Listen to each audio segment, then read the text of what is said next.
grim warning there from Ukraine's President Zelensky on accused war criminal Russian President Putin's strategy to simply wait it out, wait for more political instability right here in the U.S. as he looks to advance his own interests while being aided in the public information and propaganda space by a high-profile snub from the top Republican in the House. Kevin, sorry I gave away my speakership to Matt Gaetz and Marjorie Taylor Greene, McCarthy. Politico reports that McCarthy and Zelensky will not have a one-on-one meeting when the Ukrainian president comes to Washington, D.C. this week, and offers some reporting on why that is. Politico reports this, quote, the notion of moving any Ukraine aid has appeared on the litany of grievances the hard right is using to threaten McCarthy's speakership.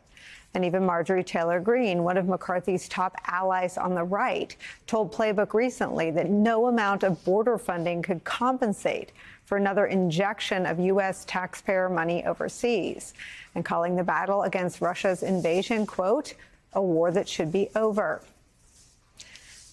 McCarthy this afternoon confirmed that when he does see President Zelensky on Thursday, it will be in a group setting, a bipartisan group.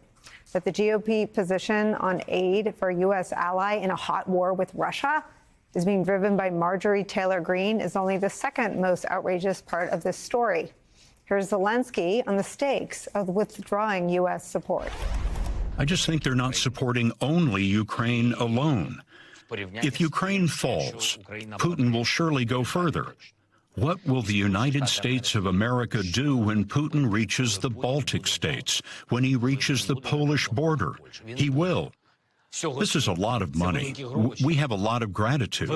What else must Ukraine do for everyone to measure our huge gratitude? We are dying in this war. Look, if Ukraine falls, what will happen in 10 years? Just think about it.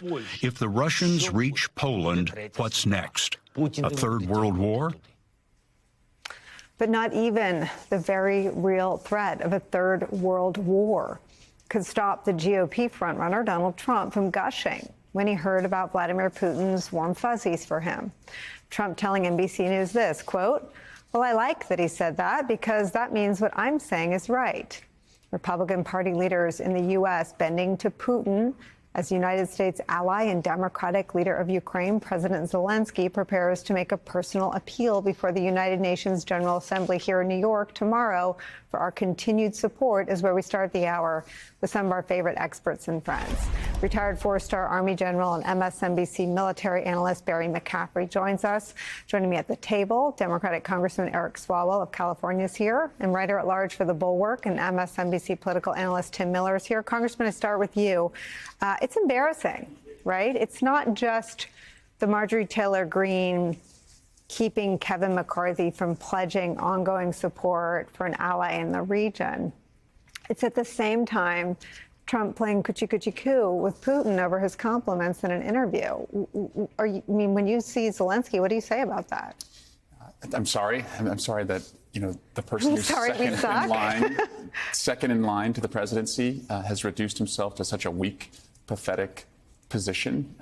We're talking about, a potential World War III, and the line for freedom is in Ukraine, and the tip of the spear is what we're doing to help Ukraine. So McCarthy leads a Putin bloc in Congress. And Donald Trump, by the way, when he says, I'll end this conflict within 24 hours, Vladimir Putin hears two things. One, I should stay in this conflict until, at least the next presidential election. And he's got the men in the ability to just grind it out. And so there'll be more, dead children because Putin's going to stay in. And two, well, I know how to get Donald Trump elected because I helped him do it last time.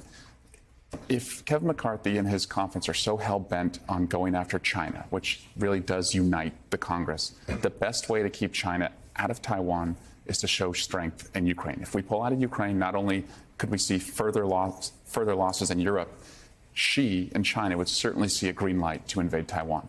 And then that's a real World War III scenario.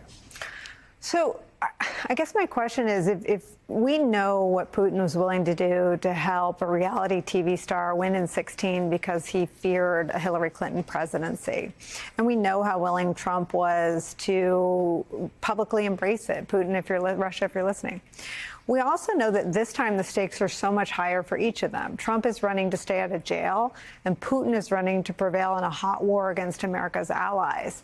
Do you worry about a failure of imagination to protect the country against what those two will do together? We were too late to call out the disinformation, the hacking, the leaking, the dumping campaign that Putin led in 2016. And I faulted, the Obama administration in many ways for holding back because they heard Donald Trump say the election was going to be rigged, and they felt like if they called Russia out, it would validate Trump's concerns about a rigged election. We can't do that. We need to call out Russia every time we see it, and we also need to make sure that the private sector, social media companies, are also called out if their platforms are being used to launder Russian disinformation to get a preferred candidate in a presidential election.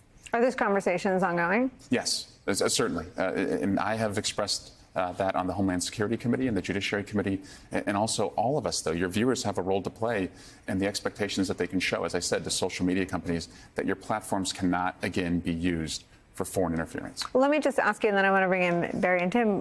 When you say that on the Homeland Security and the Judiciary Committee, do the Republicans nod and say, yeah, we better? Or No, what do they say? They want the disinformation. They're inviting the disinformation because they don't want, for example, Homeland Security or any agency to go to a platform and say it's being used for misinformation. They help file lawsuits to stop that. Now, thankfully, those lawsuits are not working, but they're not allies here. And I'll tell you what, if you're not condemning a foreign interference campaign on our platforms, then you're pro-Putin. It's as easy as that. I mean, General McCaffrey, I want to ask you, there's this moment in the Republican primary debate that's probably as seared in Tim Miller's mind as it is in mine, when Lindsey Graham goes to the debate stage and he apologizes to the families, military families who've served the country. I think it's in the wake of Trump's Muslim ban. And he says, he basically acknowledges that it's an affront to all the people who fought and died to protect the country.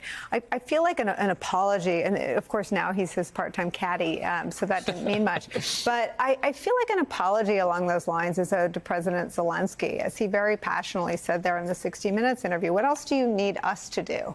We are sending line after line after line after line to the front lines and dying to protect our country. But it isn't just Ukraine against Russia, it's democracy against autocracy. And it's not too much to ask that we help fund them and help keep their country afloat and their economy functioning.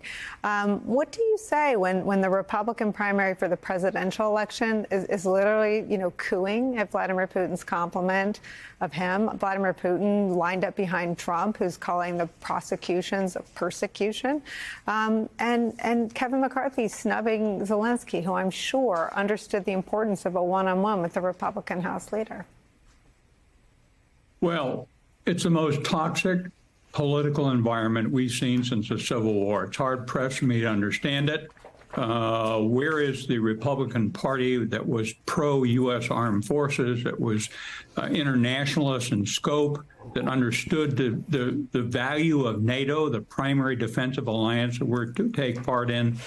So here we have a request for $24 billion of additional aid in front of Congress right now, with the Speaker of the House shunning Zelensky in a one-on-one visit, and much of his caucus saying they're not going to fund it and they're going to shut down the government at the end of September. It's just impossible to understand this. Never mind Trump, this former president, saying in public how much he admires and welcomes the support of Mr. Putin, who is a crass murderer, who had conducted a criminal failed invasion of Ukraine. Our security is at stake. So the Biden team, Secretary of Defense Lloyd Austin, Secretary of State Tony Blinken, have managed to pull together NATO, the European Union, the 50 nations of the contact group to support Ukraine. But the Republicans in the House are balking against this. It's unbelievable to me. It's a shameful situation.